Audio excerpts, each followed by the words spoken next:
நம்ம ட்ரெண்டிங் சமையல் வீட்டிலே கோவிலில் கிடைக்கிற மாதிரி அசல் சுவையோடு புளியோதரை சாதம் எப்படி செய்வது என்று தாங்க பார்க்க போகிறோம். இந்த ரெசிபி ரொம்பவே ஸ்பெஷலுங்க. கோவிலில் பிரசாதம்னா வரும் அந்த யூனிக் சுவை அதே மாதிரி வீட்டிலே செய்வது எப்படி என்று சிம்பிள் ஸ்டெப்ஸில் நான் உங்களுக்கு காட்ட போகிறேன். என்னுடைய வீடியோவை கடைசி வரைக்கும் பாருங்கள். உங்கள் வீட்லேயும் கோவிலோட அந்த டிவைன் சுவை கண்டிப்பாக அணிவிக்க விடும். என்னுடைய சேனலை யாரெல்லாம் சப்ஸ்கிரைப் பண்ணலையோ முதல்ல சப்ஸ்கிரைப் பண்ணுங்கள். கூடவே ஒரு பெல் ஐக்கனை கிளிக் பண்ண மறந்துடாதீங்க. அப்போ தான் நான் போடுற வீடியோஸ் உங்களுக்கு உடனே வரும். வாங்க இது எப்படி செய்யுதுன்னு பார்க்கலாம்.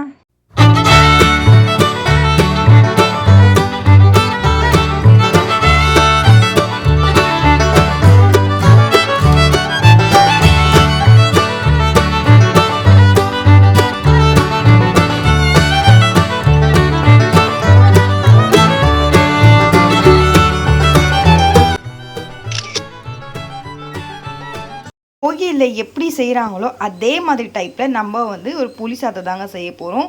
இது நீங்கள் புளி சாதமாகவும் சொல்லலாம், இல்லை புளியோதரை சாதம் கூட சொல்லலாம். அவ்வளோ டேஸ்டியாக இருக்கும் அண்ட் அவ்வளோ சாப்பிடும் போது அருமையாக இருக்கும். அப்படியே கோயிலில் சாப்பிட்ற ஃபீல் தாங்க வரும். இதுக்கு தேவையான பொருட்கள் நம்ம இப்போ பார்த்துடலாங்க. இப்போ 1 டீஸ்பூன் நான் மிளகு எடுத்திருக்கேன். ஸோ மிளகு பார்த்தீங்கன்னா கொஞ்சம் தூக்கல் ஆட் பண்ணால் நல்லாயிருக்கும், அதில் காரசாரமாக சாப்பிடும்போது. ஸோ அடுத்து பார்த்தீங்கன்னா நான் 1/4 டீஸ்பூன் வெந்தயம் ஆட் பண்ணியிருக்கேன். ஸோ வெந்தயம் நீங்கள் அதிகமாக ஆட் பண்ணாதீங்க, இதில் கசப்பு தன்மை வந்துடும். ஸோ கடலைப்பருப்பு நம்ம எடுத்திருக்கேன் 1 டீஸ்பூனு. சீரகம் பார்த்தோன்னா ஜீரணத்துக்காக 1 டீஸ்பூன் எடுத்திருக்கேன். ஸோ கடுகு எடுத்துக்கலாங்க. கடுகு பார்த்தீங்கன்னா நிறைய பேர் யோசிப்பீங்க, என்னடா புளி சாதத்தில் பார்த்தீங்கன்னா அளவு கடுகு ஆட் பண்ணுறாளேன்னு. பட் கடுகு ஆட் பண்ணி தான் பாருங்களா, டேஸ்ட் நல்லாயிருக்கும். தேவையான அளவுக்கு பார்த்தீங்கன்னா 1 டீஸ்பூன் நான் இன்றைக்கி எடுத்துருக்கிறது உளுந்த பருப்புங்க, வெள்ளை உளுந்து எடுத்திருக்கேன். ஸோ அடுத்து பார்த்தீங்கன்னா கருப்பு உள்ள எடுத்திருக்கேன். சப்போஸ் உங்ககிட்ட கருப்பு இல்லை அப்படின்னா நீங்கள் வெள்ளை இல்லை கூட எடுத்துக்கலாம். இதை எடுத்து ஓரமாக வச்சுட்டு அடுத்து நம்ம என்ன பண்ணலான்னு பார்க்கலாம். அடுத்து இதுக்கு தேவையான பொருட்கள் பார்த்தீங்கன்னா 1 கொத்து கறி லீவ்ஸ் எடுத்துக்கிறேன், நம்ம வாஷ் பண்ணி வச்சது.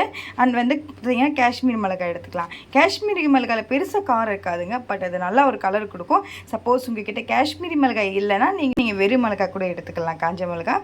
ஸோ இது எல்லாமே எடுத்து வச்சுட்டோம். அடுத்து நம்ம என்ன பண்ணலான்னு காட்டலாம். ஒரு அகலமான ஒரு கடாயை எடுத்துக்கோங்க. ஸோ கடாயில் பார்த்தீங்கன்னா கடாய் நல்லா ஹீட் ஆகிடுச்சு இப்போது. ஸோ இந்த நேரத்தில் நம்ம ஆல்ரெடி எல்லாமே எடுத்து வச்சுருந்தோம் மசாலாவை இந்த கடாயில் போட்டுடலாங்க. ஸோ காய்ச்ச மிளகாவும் கறி லீவ்ஸும் நீங்கள் ஆட் பண்ணிவிடுங்க. இப்போ அடுப்பு நல்லா பார்த்தீங்கன்னா மீடியம் ஃப்ளேமில் வச்சு வதவிட்டே இருங்க. இப்படி பொன்னரமாக நல்லா வதவணுங்க. இப்படி வதவிட்டே இருங்க. நான் சொல்கிறபடியே மெஷர்மெண்ட் படியே நீங்களும் செய்யுங்க. கண்டிப்பாக உங்களுக்கு கோயில் புளியோதரை சாப்பிட்ற ஃபீல் வரும். இப்படி வதங்கிட்டே இருங்க. நல்லா இப்படி வதவணும். கலர் நிறம்லாம் சேஞ்ச் ஆகணும். நல்லா வதவிடுச்சு, பார்த்தாவே தெரியுதுங்க. பாருங்கள், ஒரு சவுண்டு வரும் உங்களுக்கு, கடுகு அந்த பொரியல் சவுண்டு. ஸோ இப்போ நம்ம ஸ்டவ்வை நல்லா ஆஃப் பண்ணிட்டு ஆசத்தில் நம்ம இப்படி ட்ரான்ஸ்ஃபர் பண்ணிடலாம். இப்போ எல்லாமே வதவியாச்சு. இதை ஃபேன் காற்றுல அரைச்சி நம்ம பவுடர் அடிச்சிடலாம். மிக்சிங் பவுலில் ரெடி பண்ணி வச்சுருந்தோம்ல இந்த மசாலாவை ஒரு மிக்சிங் பவுலில் போட்டுக்கலாங்க. இப்போ நம்ம பவுடரை அரைச்சிடலாம். நம்ம நல்லா பவுடரை அரைச்சிட்டோங்க. இப்போ இதே எடுத்து ஓரமாக வச்சுட்டு அடுத்து கோவிலில் செய்கிற புளியோதரை சாதம் நம்ம செய்ய ஆரம்பிச்சிடலாங்க. இப்போ ஒரு அகலமான ஒரு கடாயை எடுத்துக்கோங்க. ஸோ நான் இன்றைக்கி செய்ய போகிறது நல்லெண்ணெய் தாங்க செய்ய போகிறேன். செஞ்சு தான் பாருங்களேன், அவ்வளோ டேஸ்ட்டாக இருக்கும். எண்ணெய் சூடானதுமே 1 டீஸ்பூன் நம்ம கடுகு ஆட் பண்ணிக்கலாங்க.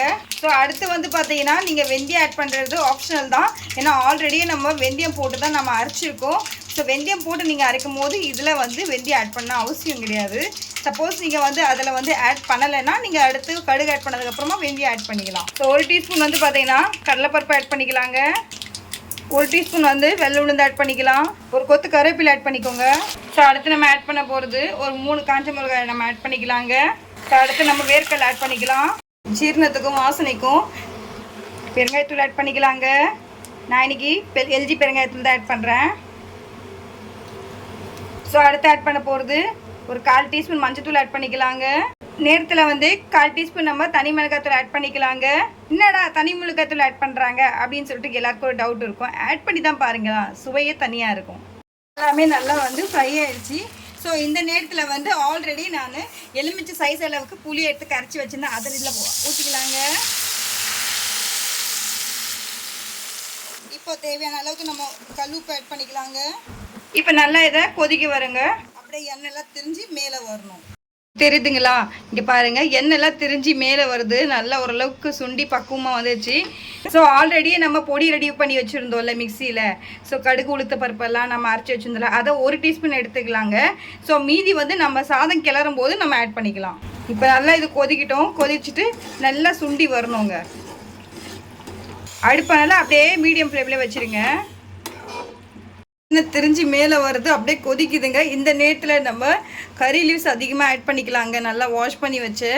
ஸோ கறி லீவ்ஸோடைய சாரெலாம் இறங்கி போகும்போது அது அப்படியே அருமையாக இருக்குங்க. இப்போ பாருங்கள், நல்லா திக்னஸ் ஆகிடுச்சு.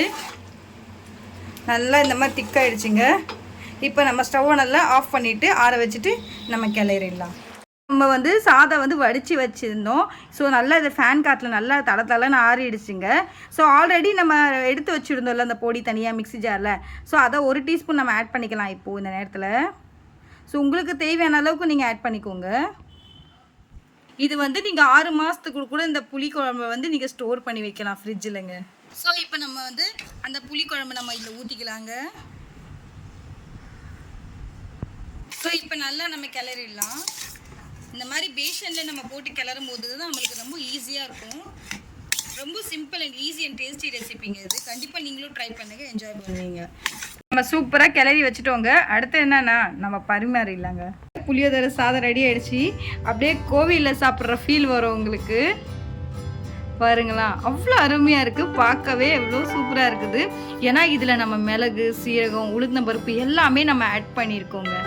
ஆனால் கோயில் புளியோதரை சாதம் ரெடி ஆகிடுச்சு. அது கூடவே வந்து கல்யாணி வீட்டு உருளைக்கிழங்கு, அது அலமுடி ஸ்டைலில் நான் செஞ்சுருக்கேங்க. உங்களில் ஒருத்தர் கேட்டிருந்தீங்க கோயில் புளியோதரை சாதம் எப்படி தான் செய்கிறதுன்னு சொல்லிட்டு. அதனால தான் உங்களுக்காக இந்த ரெசிபியை நான் போட்டிருக்கேன். கண்டிப்பாக நீங்கள் பார்த்துட்டு இருப்பீங்கன்னு நான் நம்புகிறேன். இந்தியா ஆட் பண்ணும் போது கொஞ்சம் கம்மியாக ஆட் பண்ணுங்கள். அதிகமாக ஆட் பண்ணிங்கன்னா அதை சின்னதாக ஒரு கசப்பு தன்மை வந்துடும்.